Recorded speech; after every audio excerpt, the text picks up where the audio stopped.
So welcome everyone, कैसे हो आप लोग। आई होप कि बहुत अच्छे हो, बहुत मजा आ रहा है आपको पढ़ने में, बहुत अच्छे से आपकी पढ़ाई चल रही है। तो आज का जो हम लोग का लेक्चर होने वाला है, इस लेक्चर में हम लोग डिस्कस करने वाले कुछ मास और वेट के बारे में डिस्कस करने वाले।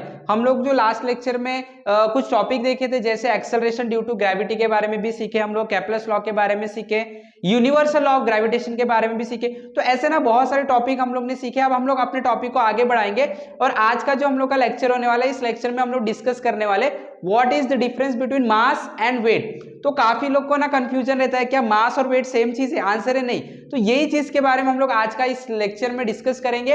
और एक बहुत इंपॉर्टेंट चीज और एक डिस्कस करेंगे, जो कि छोटी छोटी चीजें जो होती है ना, उसको हम लोग ध्यान नहीं देते, जिससे हम लोग का बेसिक जो होता है वो स्ट्रांग नहीं हो पाता है। हम लोग आज फ्री फॉल के बारे में डिस्कस करने वाले कि किस तरीके से फ्री फॉल होता है। ओके, तो लेट अस बिगिन। तो welcome once again to wonderful सा channel the SM academy. Okay, तो स्टार्ट करते हैं हम लोग। अब मास और वेट, इसको हम लोग समझेंगे, ठीक है। तो हम लोगों का आज का जो अभी का टॉपिक रहेगा वो होगा mass and weight of any object. Okay, mass and weight. चलो देखते हैं हम लोग क्या होता है। ओके, तो अगर मैं मास की बात करता हूं, तो मास बेसिकली पता है क्या होता है कि कोई भी ऑब्जेक्ट जो होता है, अगर मैं बोलता हूं ये 5 kg का है, ये 10 kg का ऑब्जेक्ट है, 15 kg का ऑब्जेक्ट है, 20 kg का ऑब्जेक्ट है, तो हम लोग उस ऑब्जेक्ट में रहने वाले पार्टिकल्स की बात करें कि इस जो ऑब्जेक्ट है, इस ऑब्जेक्ट के अंदर इतने पार्टिकल मौजूद है। फॉर एग्जाम्पल, तो यहाँ पे अगर मैं बोलूं कि मेरे पास एक ऑब्जेक्ट है और मैं बोलता हूं ये जो ऑब्जेक्ट है ये 5 kg का है, ये ऑब्जेक्ट 5 kg का है, तो हम लोग ना ये 5 kg से जो कुछ इसकी प्रॉपर्टी, इसकी खासियत बता रहे कि इसका मास जो है वो 5 kg है, इसके फिजिकल क्वांटिटी को डिस्क्राइब करें कि इसका मास जो है वो 5 kg। हम लोग इसका मतलब ये बता रहे कि ये जो पार्टिकल है, ये पार्टिकल 5 kg इतने मॉलिक्यूल से बना है या 5 kg ने पार्टिकल से बना है। तो अमाउंट ऑफ मैटर, कितना मैटर इसके अंदर है, कितने पार्टिकल्स इसके अंदर है, उसके बारे में ये हम लोग को इंफॉर्मेशन देता है, that is called as 5 kg। अगर मैं बोलता हूँ कोई ऑब्जेक्ट है हमारे पास, वो ऑब्जेक्ट 10 kg का है, तो वो 10 kg से हम लोगों को क्या इंफॉर्मेशन मिल रहा है? हम लोग को इंफॉर्मेशन मिल रहा है कि वो पार्टिकल, जो ऑब्जेक्ट है वो जितने पार्टिकल से बना हुआ है, वो कितने मॉलिक्यूल से बना, वो कितने मैटर से बना हुआ है, तो हम लोग को वो मैटर का अमाउंट पता चल रहा है। 5 kg कितने मैटर से बना हुआ है ये ऑब्जेक्ट, उसके बारे में पता चल रहा है। तो जो मास होता है ना, ये मास हम लोग को आइडिया देता है कि कोई भी ऑब्जेक्ट कितने मैटर से बना हुआ है। तो बेसिकली अगर मैं बोलूं मास का डेफिनेशन क्या बनेगा, तो मास का डेफिनेशन बेसिकली बनता है amount of matter present in an object, amount of matter present in an object। इसी चीज को हम लोग क्या बोलते हैं? मास बोलते हैं, इज कॉल्ड एज मास। ठीक है, इज कॉल्ड एज मास। ठीक है, हम लोग इसको क्या बोल दिए? मास बोल दिए। ठीक है, तो क्या वेट सेम चीज होता है? आंसर बिल्कुल नहीं। ये जो वेट होता है ना, वेट डिस्क्राइब करने का मतलब होता है कि कोई भी ऑब्जेक्ट के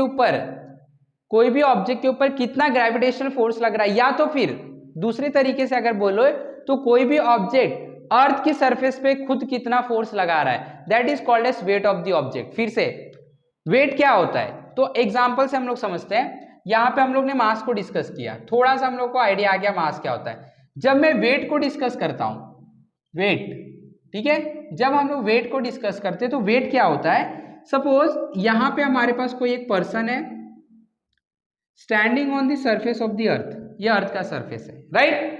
तो ये पर्सन के ऊपर अर्थ कितना ग्रेविटेशनल फोर्स अपनी तरफ लगा के इसको खींच रहा है, या तो फिर ये जो पर्सन है वो इस सरफेस के ऊपर कितना फोर्स अप्लाई कर रहा है, that is called as weight of that particular object. फिर से दो तरीके से आप समझ सकते हैं, ध्यान से देखना, पूरा कंसेप्ट आपको पता चलेगा यहां पे। ठीक है, ये जो अर्थ है, ये अर्थ का सेंटर होगा। अगर हम लोग पूरा ग्लोब बनाएंगे तो ये सेंटर से और इस ऑब्जेक्ट के बीच में जो डिस्टेंस है, और अर्थ के पास और इसके पास मास है, तो हम लोगों को पता है according to law of gravitation, that is universal law of gravitation, ये दोनों के बीच में फोर्स ऑफ अट्रैक्शन होगा, राइट। तो ये जो अर्थ है, ये अर्थ जो है वो इसको कितने फोर्स से खींच रहा है, अट्रैक्ट कर रहा है, that is called as weight of this particular object. या तो फिर ये ऑब्जेक्ट जो है, या तो ये जो पर्सन है, ये पर्सन इस सरफेस के ऊपर कितना फोर्स अप्लाई कर रहा है, उसको भी आप बोल सकते हैं wait of that particular person. ठीक है, तो कोई भी चीज कितना फोर्स लगाता है, तो हम लोगों को पता है the force applied is always given by क्या होता है, force is equal to mass into acceleration, right. और हम लोग ने पिछले वीडियो में देखा है कि जो एक्सेलरेशन होता है due to earth gravitational field, that is called as acceleration due to gravity. तो ये हमारा फोर्स का फॉर्मूला बन गया इस केस में, force is equal to mass into acceleration due to gravity, right. तो ये आपका यही फोर्स को हम लोग क्या बोलते हैं, वेट बोलते हैं। तो weight is equal to force, और इसी का मतलब होता है एम इंटू जी। तो ये आपका वेट का फॉर्मूला बन गया। तो अगर मैं बोलता हूं कि किसी ऑब्जेक्ट का मास 50 केजी है, तो क्या उसका वेट भी 50 केजी? आंसर है नहीं। 50 केजी बता रहा है कितने मैटर से बना हुआ है, दैट इज मास। तो वेट कितना होगा? तो वेट बोलता है कि आपको मास को एक्सेलरेशन ड्यू टू ग्रेविटी से मल्टीप्लाई करना है। तो हम क्या करेंगे, 50 को 9.8 से मल्टीप्लाई करेंगे, और जो भी आंसर आएगा that will be the mass of this particular object, जो कि कितना फोर्स सरफेस पे लगा रहा है, कितना फोर्स सरफेस पे लगा रहा है। देखो इसको आप दूसरी तरीके से भी कंप्यूट कर सकते हैं। मेथड 1 है ये, ओके, मेथड 1 बोल सकते हो आप। मेथड 2 अभी हम लोगों ने देखा है, the acceleration due to gravity है ना on the surface of the earth is gm upon R square. Object के मास पर डिपेंड नहीं करता, राइट। और इसको मैं इक्वेशन 1 बोल देता हूं। और फोर्स का फॉर्मूला होता है mass into acceleration due to gravity, right. चलो इसमें पुट कर देते हैं वैल्यू, ठीक है, ये वैल्यू पुट कर देते हैं। तो आप देख सकते हो F इज इक्वल टू, देखो यहाँ पे M और G का वैल्यू क्या है, gm अपॉन आर स्क्वायर। जरा देखो क्या ये वही वाला फोर्स है जो न्यूटन के यूनिवर्सल लॉ से मिला था? यस, बिल्कुल।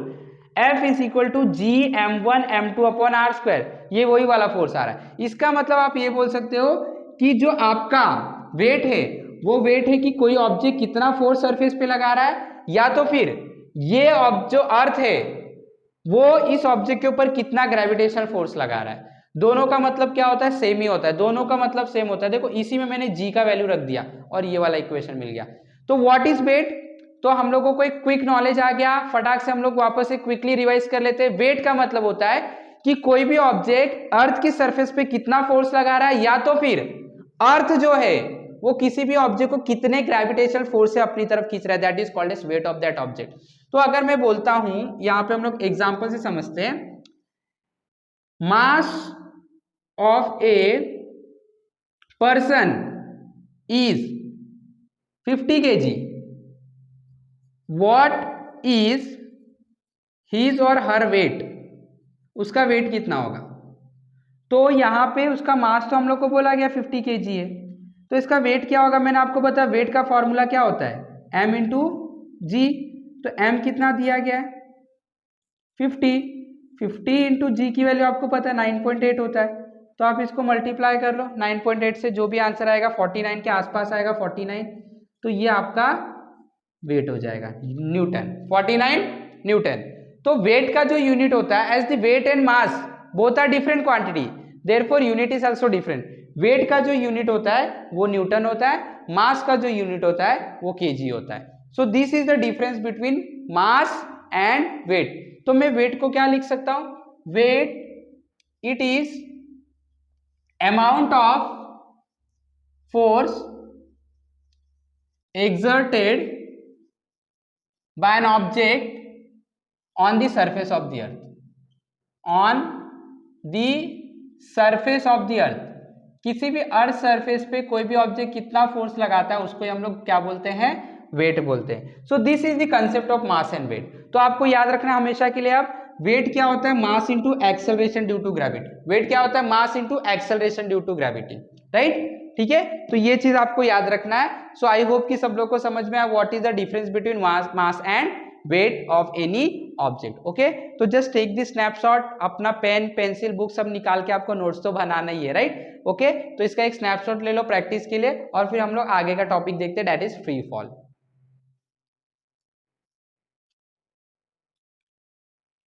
ओके, मिटा दू, चलो।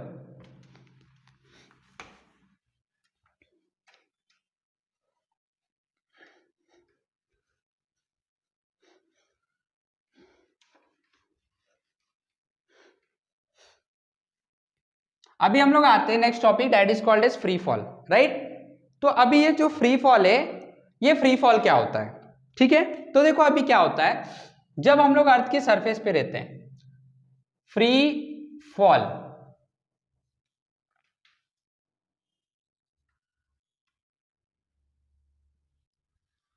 देखो ये अर्थ है, ठीक है। जब आप लोग अर्थ की सरफेस पे होते हो, अर्थ, यहां पे अर्थ का सेंटर है, ये अर्थ का सरफेस है,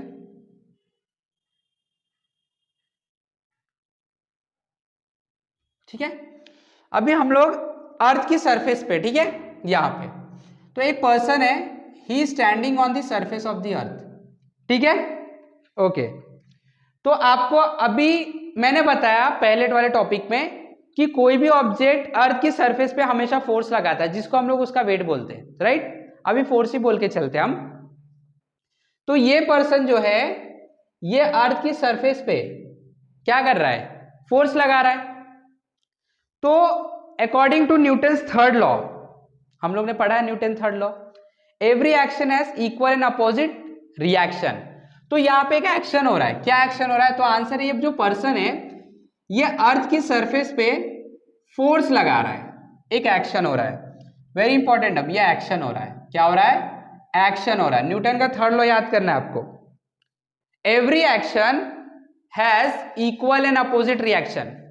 तो ये जो पर्सन है, कोई भी पर्सन, गोलू, टोनू, मोनू, कोई भी, ठीक है, तो ये जो पर्सन है ये अर्थ की सरफेस पे फोर्स लगा रहा है, राइट, जितना उसका वेट होगा m/g। तो ये फोर्स आपका एक्शन हो गया। तो अब इसके लिए according to third law reaction भी जनरेट होगा। तो ये जो अर्थ का सरफेस है, ये अर्थ का सरफेस ना ऊपर की तरफ एक reaction exactly equal and opposite, exactly equal in magnitude, एक रिएक्शन पैदा कर देगा, जिसको हम लोग बोलते हैं नॉर्मल रिएक्शन। क्या बोलते हैं, नॉर्मल रिएक्शन। उस पॉइंट को नॉर्मल होगा, जिस पॉइंट पे फोर्स लगाया जा रहा है उस पॉइंट को परपेंडिकुलर डायरेक्शन में वो फोर्स लगेगा, तो ये नॉर्मल रिएक्शन क्रिएट हो जाएगा। और ये नॉर्मल रिएक्शन, ये जो नॉर्मल रिएक्शन है ऐसे ऊपर की तरफ लगेगा, इस पार्टिकल के ऊपर, ठीक है, ऊपर की तरफ लगेगा, और ये हमेशा परपेंडिकुलर होगा सरफेस को, परपेंडिकुलर टू दी सरफेस, जिस सरफेस के ऊपर फोर्स लग रहा है, नॉर्मल रिएक्शन। अच्छा, ये जो नॉर्मल रिएक्शन है जो ऊपर की तरफ लग रहा है, देखो यहां पे लिख देता हूं मैं, force acting downward, right. Normal reaction कहां पे लगेगा, एक्टिंग अपवर्ड, कहां पे लगेगा, ध्यान से देखना है, अपवर्ड। ये क्या है आपका एक्शन, ये क्या है रिएक्शन। तो यहां पे आपके पास एक्शन और रिएक्शन पेयर दोनों है, एक्शन नीचे हो रहा है, रिएक्शन ऊपर की तरफ हो रहा है, राइट। तो जब एक्शन और रिएक्शन पेयर दोनों होते हैं तो हमेशा इस सिस्टम के ऊपर दो फोर्स काम करने वाले हैं, है ना। ये जो पार्टिकल है या तो पर्सन है, इसके ऊपर दो फोर्स काम कर रहा है, एक तो खुद ये नीचे की तरफ फोर्स लगा रहा है, मतलब सिस्टम का ही फोर्स है, और एक इसके ऊपर फोर्स लग रहा है, सिस्टम पे ही लग रहा है फोर्स, तो दो फोर्स यहां पे काम कर रहा है, राइट। तो ये कंडीशन में ये पर्सन बैलेंस होगा, क्योंकि नीचे से लगने वाला फोर्स और ऊपर से लगने वाला फोर्स कैसा है, सेम है, तो ये बैलेंस कंडीशन है। तो यहां पे आपको कोई भी प्रॉब्लम क्रिएट नहीं होगा, बैलेंस कंडीशन, ऊपर से और नीचे से सेम फोर्स लग रहा है, तो इक्विलिब्रियम कंडीशन, टोटल फोर्स 0 हो जाएगा। ऊपर से 5 न्यूटन का फोर्स लग रहा है, नीचे से भी 5 न्यूटन का फोर्स लग रहा है, तो अगर मैं टोटल करूंगा तो ये 5 और ये उल्टे डायरेक्शन में लग रहा है तो -5 हो जाएगा, 0, तो कोई फोर्स नहीं लग रहा है, राइट।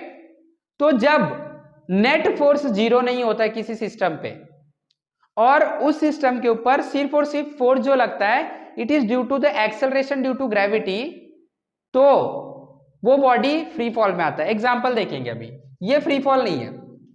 अब क्या हुआ, ये पर्सन, अब देखो ये अर्थ का सरफेस है, अब ये पर्सन यहां पे है और ये अर्थ के सरफेस से हाइट पे है, राइट।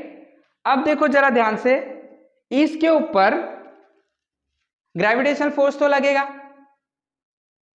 ये सरफेस पे फोर्स तो नहीं लगा पा रहा क्योंकि सरफेस पे कांटेक्ट में ही नहीं है, लेकिन इसके ऊपर ग्रेविटेशनल फोर्स तो लगेगा ड्यू टू अर्थ, क्योंकि ग्रेविटेशनल फोर्स तो यूनिवर्सल है, सब जगह लगता है, तो इसके ऊपर ग्रेविटेशनल फोर्स ऑफ अट्रैक्शन होगा। तो अगर ग्रेविटेशनल फोर्स ऑफ अट्रैक्शन हो रहा है, फोर्स किससे बनता है, mass into acceleration due to gravity, तो इसके ऊपर एक्सेलरेशन भी काम कर रहा है, जी नीचे की तरफ, कहां काम कर रहा है, नीचे की तरफ, तो यहां पे एक ही फोर्स काम कर रहा है, कौन सा, ग्रेविटेशनल फोर्स। क्या ये जो बॉडी है इसको रिएक्शन देने वाला, एक्शन तो है, इसको फोर्स लगा के खींचा जा रहा है, रिएक्शन देने वाला कोई पेयर है, नहीं है, तो टोटल फोर्स कितना हो रहा है, 0 नहीं हो रहा है।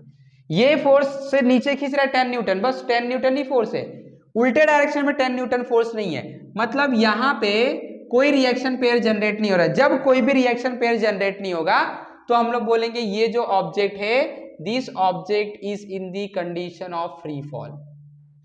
जब किसी ऑब्जेक्ट के ऊपर सिर्फ और सिर्फ एक ही फोर्स लगता है, दैट इज ग्रेविटेशनल फोर्स, और कोई फोर्स दूसरा नहीं होता है, कोई भी फोर्स उस सिस्टम पे नहीं होता है, तो वो वाला बॉडी हमेशा फ्री फॉल के कंडीशन में होता है, क्योंकि नीचे से उसको वापस से बैलेंस करने वाला कोई भी चीज नहीं है। तो यहाँ पे हम लोगों का जो कंडीशन है, this condition is called as free fall condition. क्या बोलते हैं, फ्री फॉल कंडीशन। तो फ्री फॉल कंडीशन में जो एक्सेलरेशन काम करता है that is always g. Acceleration कौन सा काम करता है, हमेशा g, acceleration due to gravity काम करता है, राइट। तो व्हेन सपोज अगर मैं न्यूटन का तीनों नियम लूं, when understanding Newton's kinematical equation, या तो डायरेक्ट लिख दो काइनेमेटिकल इक्वेशन ऑफ मोशन, तो देखो v इज इक्वल टू क्या होता है, ut plus half at square, इसमें काम करेगा। v क्या है, फाइनल वेलोसिटी। तो जब ये फ्री फॉल के कंडीशन में होगा तो फाइनल वेलोसिटी कितना होगा, इनिशियल हमेशा 0 होता है, प्लस हाफ a का वैल्यू क्या हो जाएगा, g हो जाएगा, तो gt स्क्वायर, तो ये आपका हो जाए v इज इक्वल टू, ये टर्म 0 हो गया, हाफ gt स्क्वायर। तो जब कोई भी बॉडी फ्री फॉल के कंडीशन में होता है तो इक्वेशन ये वाला वैलिड हो जाता है, पहला। सेकंड इक्वेशन को देखो, सेकंड हमें क्या पता है, v is equal to u plus at, तो अब ये क्या हो जाएगा, देखो फ्री फॉल के कंडीशन में u तो 0 है, तो plus a into t, a की वैल्यू क्या हो जाता है, gt, तो v क्या हो जाएगा आपका, g इंटू टी। तो देखो इस फॉर्मूले से आप फ्री फॉल के लिए फाइनल वेलोसिटी कैलकुलेट कर सकते हैं, हाफ gt स्क्वायर या तो हाफ gt, क्लियर। तीसरा अगर काइनेटिक इक्वेशन की बात करूं, v square is equal to u square plus 2as, इसको भी देख लो, v square is equal to u की वैल्यू 0 प्लस 2, g की वैल्यू g, s जो भी डिस्प्लेसमेंट होगा, तो v स्क्वायर क्या बन गया आपका 2gs। तो इससे भी आप फाइनल वेलोसिटी कैलकुलेट कर सकते हैं for a body which is performing free fall, right. तो this is the concept of a free fall. तो all the kinematical equation based upon this, या तो ये वाले are valid for a free fall. तो इससे आप फाइनल वेलोसिटी, टाइम, हाइट, सारे के सारे चीज कैलकुलेट कर सकते हैं for any body which is in motion performing A free fall.